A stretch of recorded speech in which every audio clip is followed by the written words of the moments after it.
Hello my dear student, welcome back to my YouTube channel Subhash study centre. जितने भी मेरे प्यारे बच्चे कक्षा 10 में हैं और 2025 की बोर्ड परीक्षा देंगे, आज के इस वीडियो में मैं आप सभी के लिए लेकर के आ चुका हूं हिंदी विषय का मॉडल पेपर।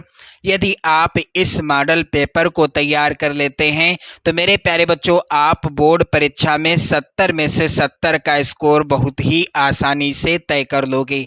जी हाँ मेरे प्यारे बच्चों, 801 डीजी कोड का मॉडल पेपर है।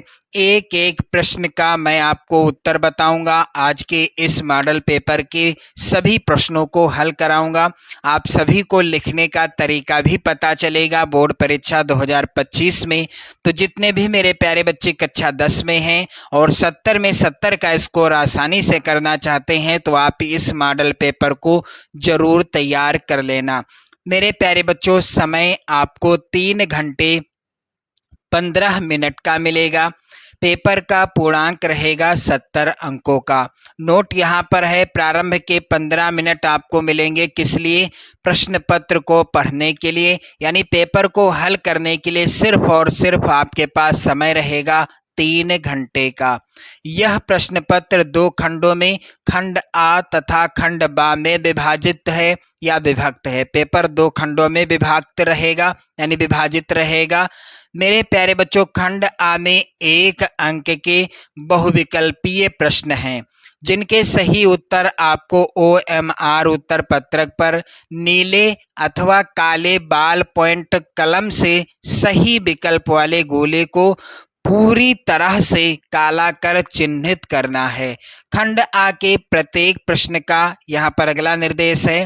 खंड आ के प्रत्येक प्रश्न का निर्देश पढ़कर केवल प्रदत्त OMR उत्तर पत्रक पर ही उत्तर देना है।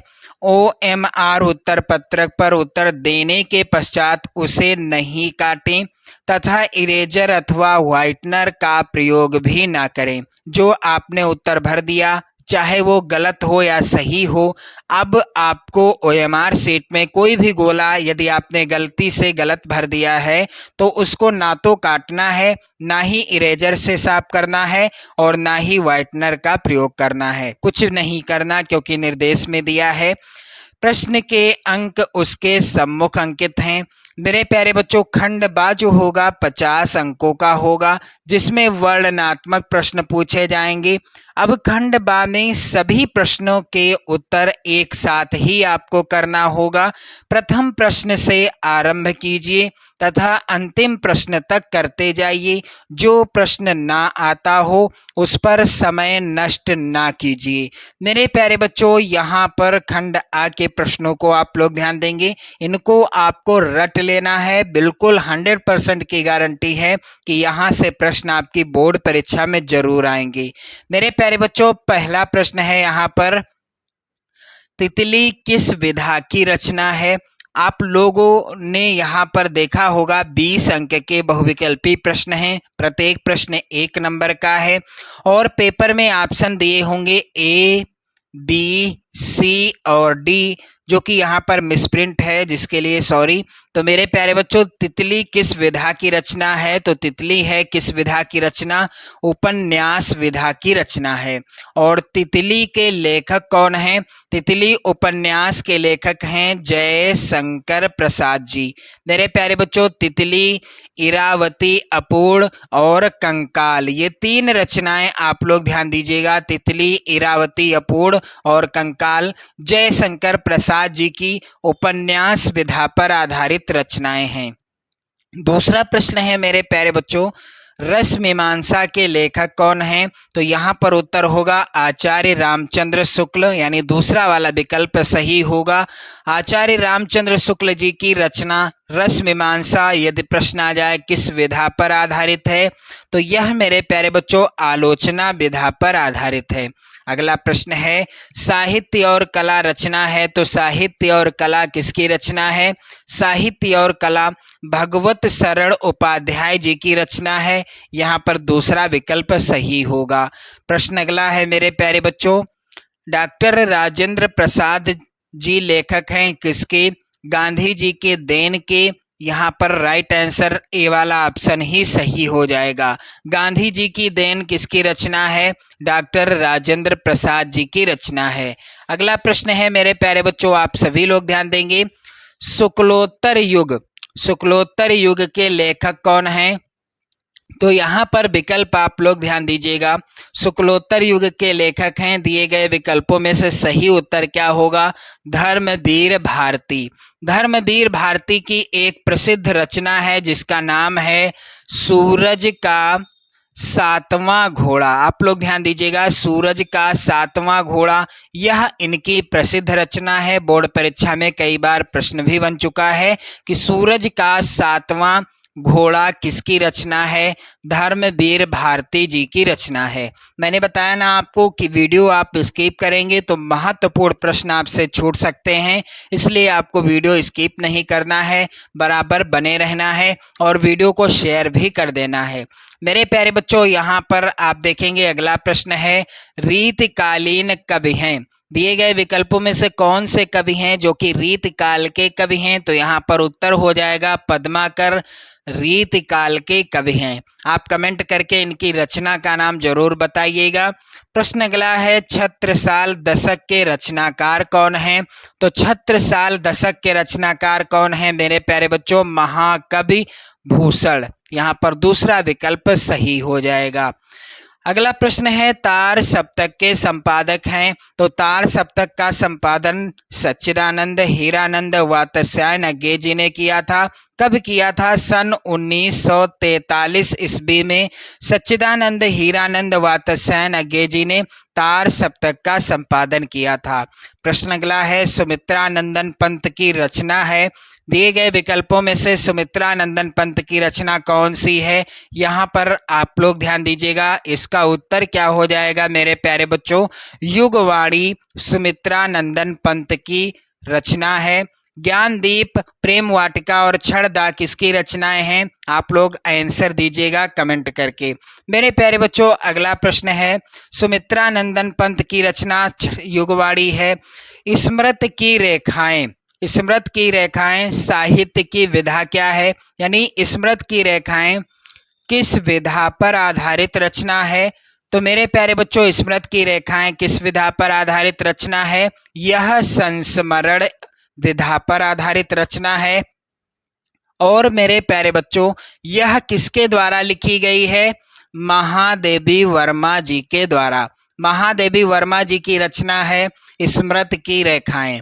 अगला प्रश्न है मेरे प्यारे बच्चों, करुण रस का स्थायी भाव क्या है? तो भय है किस रस का स्थायी भाव? भयानक रस का स्थायी भाव। और विस्मय किस रस का स्थायी भाव है?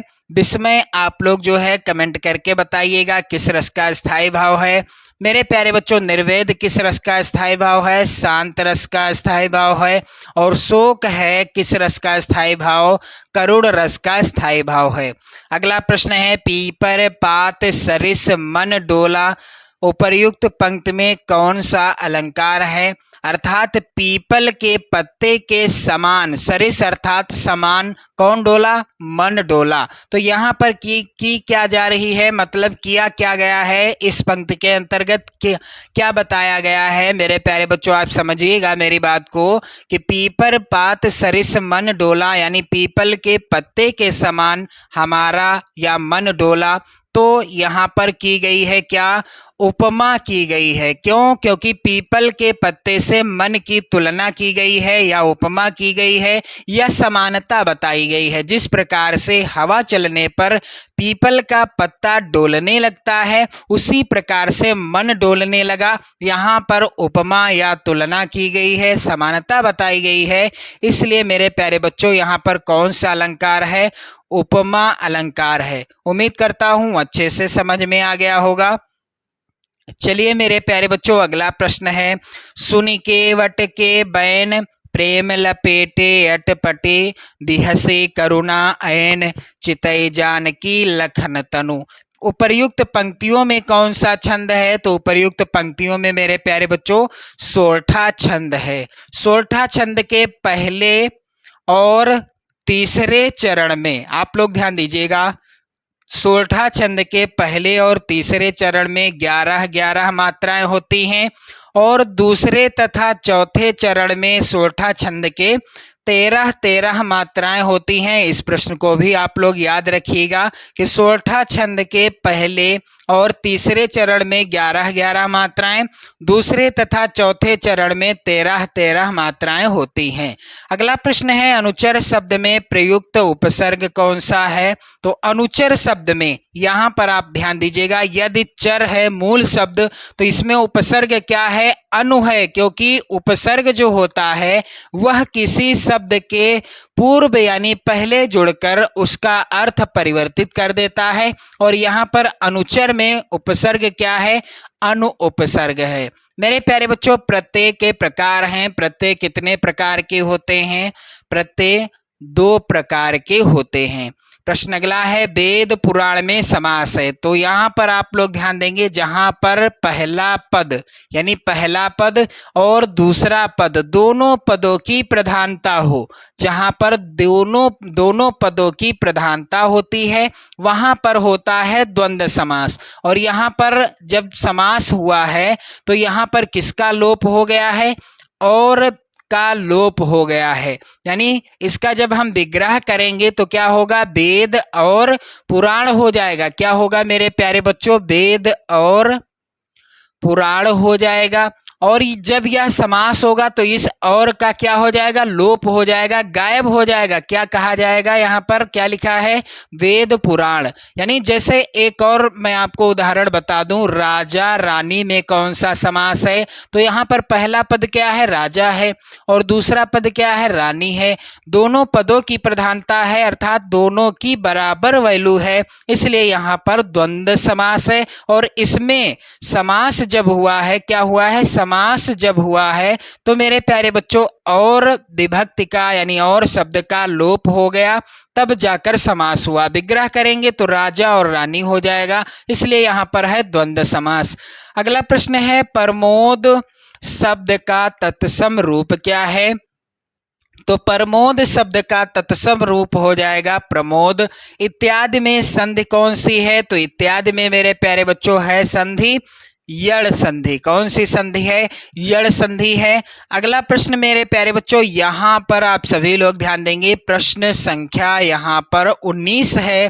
फलेन शब्द का वचन एवं विभक्ति है।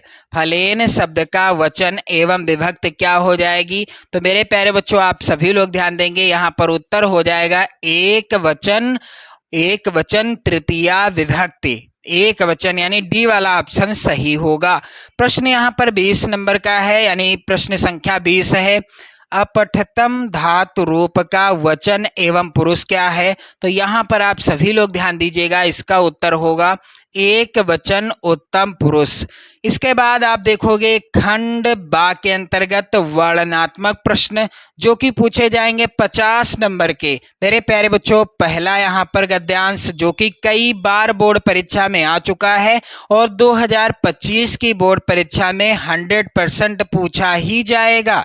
मेरे प्यारे बच्चों, यहाँ पर पहला गद्यांश है, कुसंग का ज्वर सबसे भयानक होता है।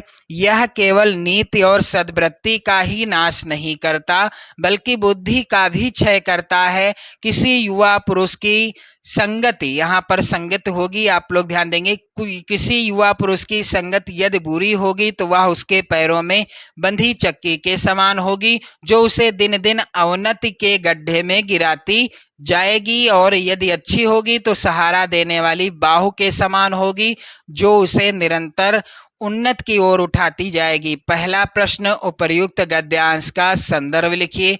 तो मेरे प्यारे बच्चों आप यहाँ पर ध्यान दीजिएगा, सबसे पहले प्रश्न का उत्तर क्या होगा? आप लोग ध्यान देंगे यहाँ पर मेरे प्यारे बच्चों पहले प्रश्न का उत्तर हो जाएगा, आप लोग ध्यान दीजिएगा, संदर्भ आपको हेडिंग डाल देना है। अब यहाँ पर ध्यान देने वाली बात क्या है? पहला प्रश्न है और प्रश्न का उत्तर है, प्रस्तुत गद्यांश हमारी पाठ्य पुस्तक हिंदी के गद्य खंड में संकलित आचार्य, यहाँ पर आचार्य होगा, आप थोड़ा ध्यान दीजिएगा, रामचंद्र शुक्ल द्वारा लिखित मित्रता नामक निबंध से उद्धृत है। ये हो गया संदर्भ। दूसरा प्रश्न है, गद्यांश के रेखांकित अंश की व्याख्या कीजिए। तो पूरा गद्यांश जो है रेखांकित है और इसकी व्याख्या क्या हो जाएगी, इस तरह से आप हेडिंग डाल देंगे, रेखांकित अंश की व्याख्या। मेरे प्यारे बच्चों, रेखांकित अंश की व्याख्या क्या होगी?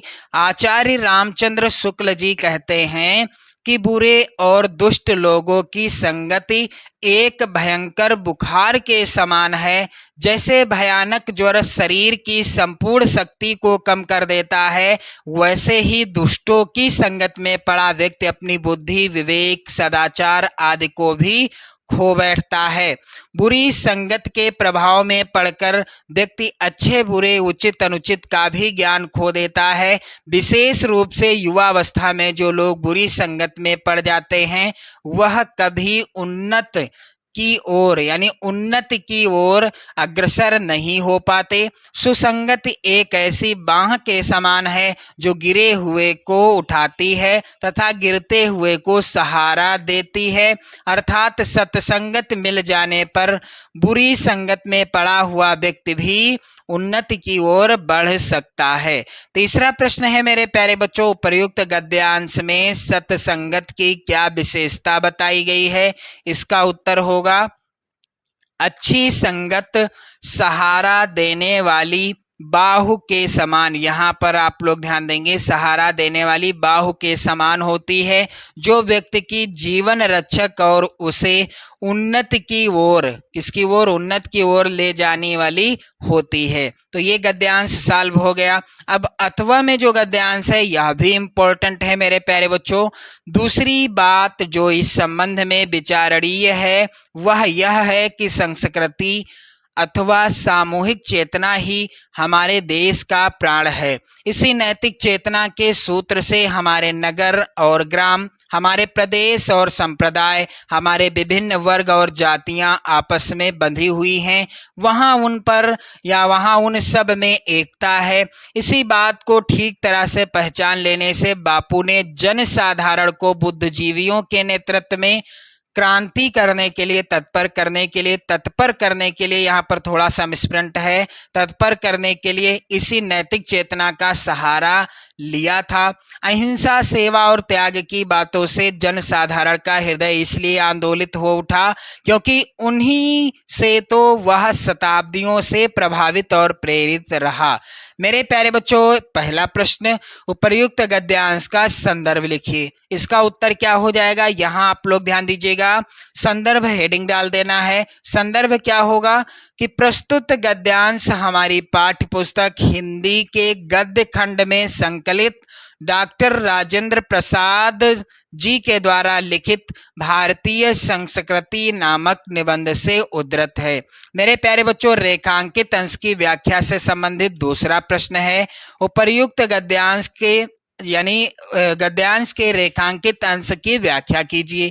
तो मेरे प्यारे बच्चों, यहाँ पर व्याख्या क्या हो जाएगी? पहले तो आप देख लो रेखांकित अंश है क्या। वह यह है कि संस्कृति अथवा सामूहिक चेतना ही हमारे देश का प्राण है। अब इसकी व्याख्या क्या होगी, यहाँ पर आप लोग ध्यान दीजिएगा।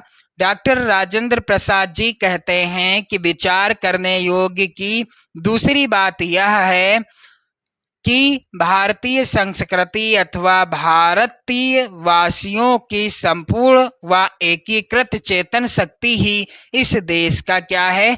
जीवन है। मेरे प्यारे बच्चों, तीसरा प्रश्न, जनसाधारण का हृदय किन बातों से आंदोलित हो उठा और क्यों?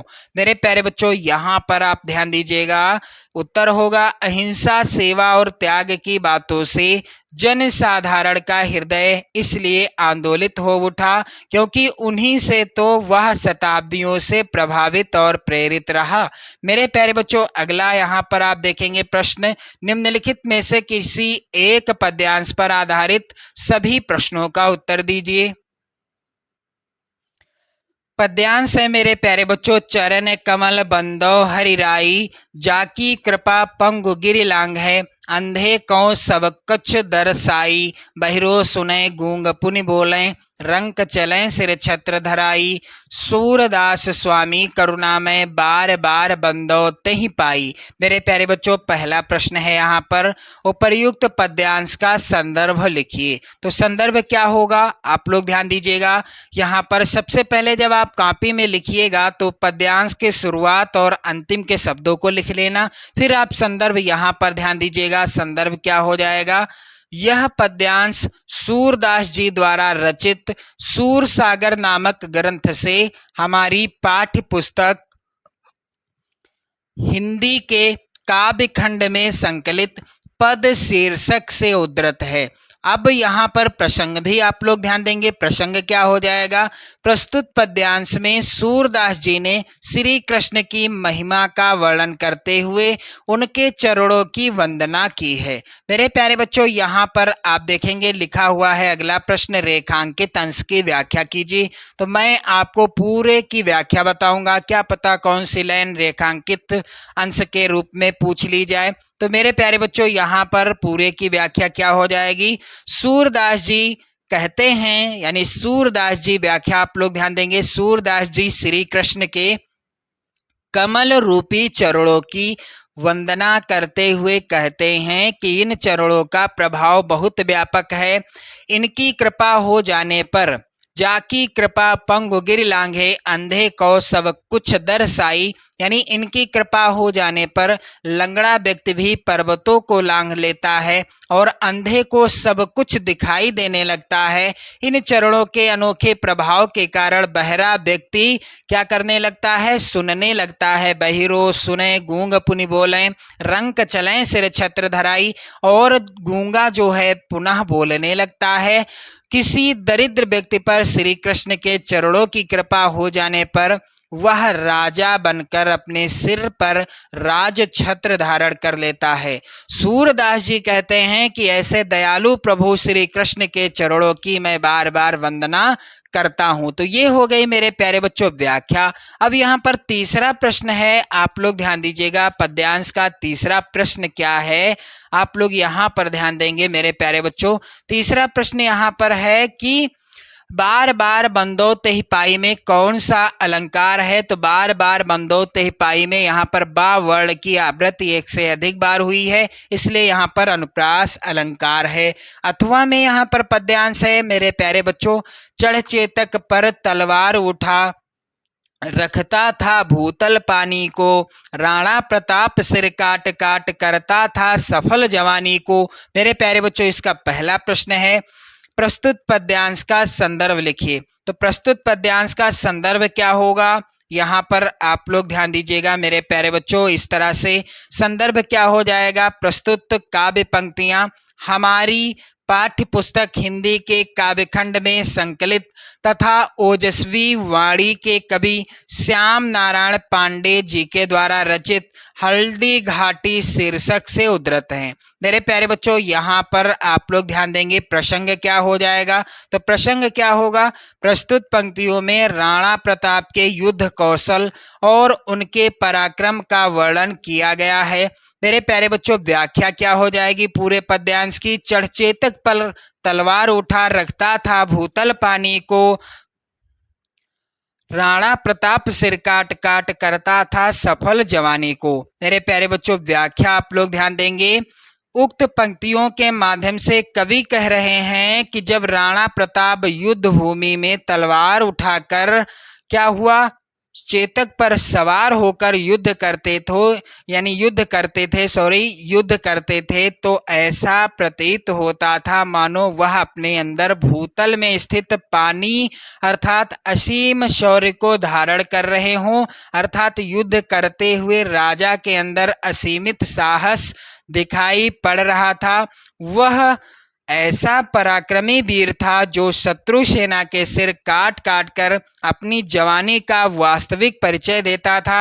अर्थात अपनी जवानी के कारण सफलता भी प्राप्त कर रहे थे। मेरे प्यारे बच्चों, आपने देखा इस पद्यांश की भी व्याख्या। अब बारी आती है पद्यांश का जो अगला प्रश्न है। मेरे प्यारे बच्चों, आप लोग ध्यान दीजिएगा। पद्यांश का अगला प्रश्न है यहाँ पर, महाराणा प्रताप किसके विरुद्ध युद्ध कर रहे थे। तो महाराणा प्रताप किसके किसके विरुद्ध युद्ध कर रहे थे? महाराणा प्रताप जो है मेरे प्यारे बच्चों, महाराणा प्रताप मुगलों के विरुद्ध युद्ध कर रहे थे।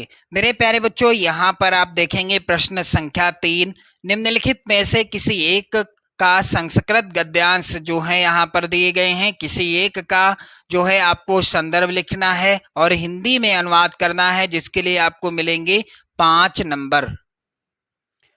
तो मेरे प्यारे बच्चों, यहाँ पर पहला गद्यांश है, वाराणसी सुविख्याता प्राचीना नगरी इयं विमल सलिल तरंगायाः गंगायाः कूले स्थिता अस्या घाटानां वलयाकृति पंक्ति धवलायां चंद्रकायां बहुराजते अगणिता पर्यटकाः सुदूरेभ्यः देशेभ्यः नित्यम् अत्र आयन्ति अस्या घाटानां च शोभां विलोक इमाम बहु प्रशंसन्ति।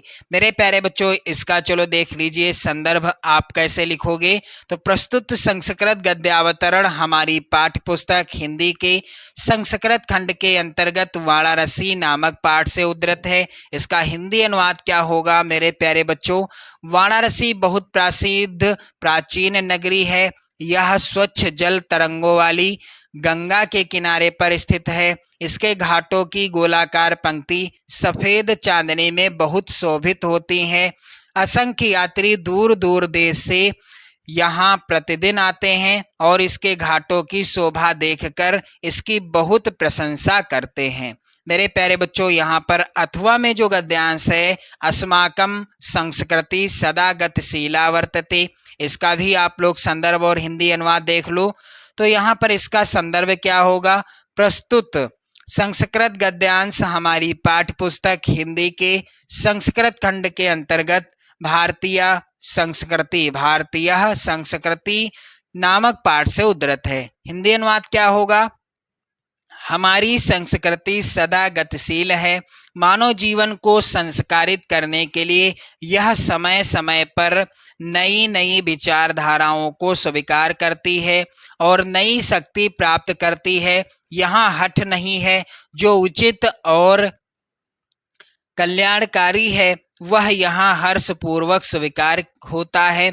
इसकी गतिशीलता का रहस्य मानव जीवन के सदा रहने वाले आदर्शों जैसे कि प्रतिष्ठा, सभी प्राणियों में समभाव, विचारों में उदारता और आचरण में दृढ़ता में निहित है। मेरे प्यारे बच्चों, यहाँ पर अगला प्रश्न है, दिए गए पद्यांश यानी दिए गए संस्कृत पद्यांश में से किसी एक का संदर्भ सहित हिंदी में अनुवाद कीजिए। तो आप यहाँ पर ध्यान देंगे मेरे प्यारे बच्चों, दोनों ही पद्यांश वेरी इंपॉर्टेंट हैं 2025 की बोर्ड परीक्षा के लिए। पहला पद्यांश है, मरणम मंगलम यत्र विभूतिश्च विभूषणम कौपीनम यत्र कौशेयम सा काशी केन नियते। इसका जो है सरल हिंदी अनुवाद क्या होगा? तो सबसे पहले आप देखेंगे इसका संदर्भ। प्रस्तुत श्लोक हमारी पाठ्य पुस्तक हिंदी के संस्कृत खंड के अंतर्गत वाराणसी नामक पाठ से उद्धृत है। अब इसका हिंदी अनुवाद मेरे प्यारे बच्चों, जहाँ पर मरना कल्याणकारी समझा जाता है, जहाँ शरीर पर भस्म धारण करना आभूषण है, जहाँ कौपीन अर्थात लंगोटी ही रेशमी वस्त्र है, वह काशी किसके द्वारा मापी जा सकती है? मेरे प्यारे बच्चों, यहाँ पर अगला प्रश्न है यानी अथवा में भी पद्यांश है। क्या है? मानम हित्वा प्रियो भवति, क्रोधम हित्वा न शोचति, कामम हित्वा अर्थवान भवति, लोभम हित्वा सुखी भवेत। मेरे प्यारे बच्चों, यहाँ पर इसका भी संदर्भ आप ध्यान देंगे। प्रस्तुत श्लोक हमारी पाठ्य पुस्तक हिंदी के संस्कृत खंड के अंतर्गत जीवन सूत्राणि नामक पाठ से उद्धृत है। अब इसका हिंदी अनुवाद क्या होगा? मनुष्य अभिमान को छोड़कर प्रिय हो जाता है, क्रोध को छोड़कर शोक नहीं करता, इच्छा को छोड़कर धनवान होता है, लोभ को छोड़कर सुखी होता है। मेरे प्यारे बच्चों, अब बारी आती है अगले प्रश्न की। प्रश्न संख्या 5 है, अपने पठित खंड काव्य के आधार पर निम्नलिखित प्रश्नों में से किसी एक का उत्तर दीजिए। मेरे प्यारे बच्चों, आप देखेंगे प्रश्न संख्या 5, इसका उत्तर आपको तभी देना है जब आपको पता हो कौन सा खंड काव्य आपके जिले के लिए निर्धारित है, और जो आपके जिले के लिए निर्धारित खंड काव्य है उसी में से किसी एक प्रश्न का उत्तर देना है। 3 नंबर आपको मिलेंगे। आप लोग कमेंट करके बताइएगा कि आपके जिले के लिए कौन सा खंड काव्य निर्धारित है। मेरे प्यारे बच्चों, आगे बढ़ते हैं। प्रश्न संख्या 6 का के अंतर्गत दिए गए लेखकों में से किसी एक का जीवन परिचय लिखते हुए उनकी प्रमुख रचना का उल्लेख कीजिए। तीनों ही जीवन परिचय वेरी इंपॉर्टेंट हैं आपकी बोर्ड परीक्षा 2025 के लिए। तो चलिए मेरे प्यारे बच्चों, मैं आपको बता दूं आचार्य रामचंद्र शुक्ल जी का जीवन परिचय। सबसे पहले आप यहाँ ध्यान दीजिएगा, आचार्य रामचंद्र शुक्ल जी का जीवन परिचय। जन्म कब हुआ? सन 1884 ईस्वी में। सबसे पहले महत्वपूर्ण बिंदु आप जरूर लिख देना, ये वेरी इंपॉर्टेंट चीज है, इसे आप जरूर लिख लें। जन्म स्थान क्या है? अगुना नामक गांव में हुआ। इनके पिता का नाम चंद्रबली शुक्ल। शिक्षा इनकी इंटर तक हुई। रचनाएं इनकी चिंतामणि विचार वीथी, रस मीमांसा त्रिवेणी आदि हैं। और मेरे प्यारे बच्चों, 2 फरवरी 1941 ईस्वी को आचार्य रामचंद्र शुक्ल जी की मृत्यु हो गई। जीवन परिचय में क्या लिखेंगे आप लोग?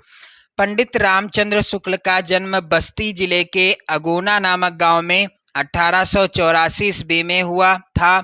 इनके पिता का नाम पंडित चंद्रबली शुक्ल था। आचार्य रामचंद्र शुक्ल जी ने हाई स्कूल की परीक्षा मिशन स्कूल मिर्जापुर से उत्तीर्ण की तथा इंटरमीडिएट की परीक्षा अंतिम वर्ष में ही छूट गई थी। मेरे प्यारे बच्चों, शुक्ल जी ने मिर्जापुर के न्यायालय में नौकरी कर ली, किंतु किसी कारण से छोड़ भी दी। बाद में मिर्जापुर के, आप लोग ध्यान देंगे, बाद में मिर्जापुर के मिशन स्कूल में चित्रकला के अध्यापक हो गए। स्वाध्याय से इन्होंने हिंदी, अंग्रेजी, संस्कृत, बंगला आदि भाषाओं का अच्छा ज्ञान प्राप्त कर लिया। इन्होंने पत्र पत्रिकाओं में लिखना आरंभ कर दिया। बाद में इनकी नियुक्ति काशी हिंदू विश्वविद्यालय में हिंदी के प्राध्यापक पद पर हो गई। बाबू श्याम सुंदर दास के पश्चात आचार्य रामचंद्र शुक्ल जी हिंदी विभाग के अध्यक्ष बने और इसी पद पर कार्य करते हुए सन 1941 ईस्वी में इनका परलोकवास हो गया। मेरे प्यारे बच्चों, आप लोग ध्यान दीजिएगा, यहाँ पर इनकी रचना का नाम क्या है? चिंतामणि। अगला प्रश्न है यहाँ पर मेरे प्यारे बच्चों, दिए गए कवियों में से किसी एक कवि का जीवन परिचय देते हुए उनकी एक प्रमुख रचना का उल्लेख कीजिए। तो यहाँ पर ये तीनों कवियों का जीवन परिचय आप तैयार कर लेना, वेरी इंपॉर्टेंट है और 5 नंबर का प्रश्न आएगा। तो चलिए मेरे प्यारे बच्चों, गोस्वामी तुलसीदास जी का जीवन परिचय मैं आपको बता दूं। यहाँ आप सभी लोग ध्यान दीजिएगा, इनका जन्म कब हुआ? जन्म सन 1532 ईस्वी में हुआ। इनके पिता का नाम आत्माराम दुबे, इनकी माता का नाम हुलसी। भक्ति भावना इनकी थी। राम भक्ति शाखा के प्रमुख कवि माने जाते हैं गोस्वामी तुलसीदास जी। और इनकी प्रमुख रचनाएं रामचरितमानस, विनय पत्रिका, दोहावली, कवितावली आदि हैं। इनकी मृत्यु सन 1623 ईस्वी में हो गई। जीवन परिचय क्या हो जाएगा मेरे प्यारे बच्चों? आप लोग यहाँ पर ध्यान दीजिएगा, तुलसीदास जी का जन्म सन 1532 ईस्वी में बांदा जिले के राजापुर नामक गांव में हुआ था। कुछ विद्वान इनका जन्म स्थान एटा जिले के सोरो नामक स्थान को मानते हैं। इनके पिता का नाम आत्माराम दुबे और माता का नाम हुलसी था। अभुक्त मूल नक्षत्र में जन्म होने के कारण इनके माता पिता ने इन्हें त्याग दिया था। स्वामी नरहरि दास ने इनका पालन पोषण किया था। काशी के शेष सनातन नामक विद्वान ने इन्हें वेदों, पुराणों आदि ग्रंथों का ज्ञान कराया था। मेरे प्यारे बच्चों, आगे आप लोग ध्यान दीजिएगा, इनका विवाह दीनबंधु पाठक की कन्या रत्नावली से हुआ था। वह पत्नी प्रेम में बहुत अनुरक्त रहते थे। कौन? गोस्वामी तुलसीदास जी अपनी पत्नी से बहुत प्यार करते थे। इनका जो है पत्नी से बहुत लगाव था और पत्नी के ही उपदेश से इनके मन में वैराग्य उत्पन्न हो गया। इनका जीवन काशी, अयोध्या और चित्रकूट में अधिक व्यतीत हुआ। इनकी मृत्यु काशी के 80 घाट पर सन 1623 कब? सन 1623 ईस्वी में हो गई। इनकी रचना का नाम है रामचरितमानस। अब मेरे प्यारे बच्चों आप देखेंगे अगला प्रश्न यहाँ पर है इस मॉडल पेपर का। कह रहा है, आप लोग ध्यान दीजिएगा, अपनी पाठ्य पुस्तक में से कंठस्थ कोई एक श्लोक लिखिए जो इस प्रश्न पत्र में ना आया हो। 2 नंबर का प्रश्न है, तो आप वही श्लोक लिखेंगे जो पेपर में पूछा ना गया हो। तो यहाँ पर आप ध्यान देंगे उत्तर क्या होगा। अपदो दूरगामी चा साक्षरो नाचा पंडिता अमुखा स्फुट वक्ता चा यो जानात सह पंडिता। क्योंकि यह श्लोक बोर्ड परीक्षा के इस मॉडल पेपर में नहीं आया हुआ है, आप देख भी सकते हैं वीडियो को बैक करके। मेरे प्यारे बच्चों अब आप देखेंगे अगला प्रश्न, प्रश्न संख्या 8 है। निम्नलिखित प्रश्नों में से किन्हीं 2 प्रश्नों का उत्तर संस्कृत में दीजिए। तो यहाँ पर वाराणसी नगरी कस्या नद्या कूले स्थिता, इसका उत्तर क्या होगा? वाराणसी नगरी गंगाया नद्या कूले स्थिता। अगला प्रश्न है चंद्रशेखरः कः आसीत्, तो इसका उत्तर क्या होगा? चंद्रशेखरः, आप लोग ध्यान दीजिएगा, एकः प्रसिद्धा क्रांतिकारी युवकः आसीत्। मेरे प्यारे बच्चों यहाँ पर आप देखेंगे अगला प्रश्न, ज्ञानम कुत्र संभवति, इसका उत्तर हो जाएगा ज्ञानम सर्वत्र संभवति। अगला प्रश्न है मेरे प्यारे बच्चों, अस्माकं संस्कृते का नियमः, तो इसका उत्तर होगा पूर्व कर्म तदनांतरम फलम इति अस्माकं संस्कृते नियमः। मेरे प्यारे बच्चों इस तरह से आपने देखा इस मॉडल पेपर के सभी प्रश्नों का उत्तर। प्रश्न संख्या 9 है, निम्नलिखित में से किसी एक विषय पर निबंध लिखिए। तो 7 नंबर का निबंध आएगा और इन सभी विषयों पर निबंध आप तैयार कर लेना। ये सभी वेरी इंपॉर्टेंट विषय हैं, आप लोग ध्यान दीजिएगा। यहाँ पर बेरोजगारी की समस्या और समाधान, विज्ञान अभिशाप या वरदान, स्वदेश प्रेम या देश प्रेम, प्रदूषण की समस्या और समाधान। मेरे प्यारे बच्चों आप यहाँ पर ध्यान दीजिएगा। प्रश्न संख्या 10 है, फीस माफी के लिए स्कूल के प्रधानाचार्य को आवेदन पत्र लिखिए अथवा बिजली समस्या के निराकरण हेतु अपने जिले के बिजली विभाग को एक शिकायती पत्र लिखिए। 4 नंबर का प्रश्न आएगा, किसी एक प्रश्न का ही उत्तर देना है। तो मेरे प्यारे बच्चों वीडियो को ज़्यादा से ज़्यादा मित्रों में शेयर कर दो। अब मैं आपको इसी तरह के वीडियो के द्वारा यानी इसी तरह के मॉडल पेपर लेकर के आऊँगा जो आपकी बोर्ड परीक्षा 2025 के लिए सबसे ज़्यादा इम्पोर्टेंट होंगे। आप लोग वीडियो को शेयर कर देना। चैनल पर यदि आप नए हैं तो सब्सक्राइब भी कर लेना चैनल को। जय हिंद।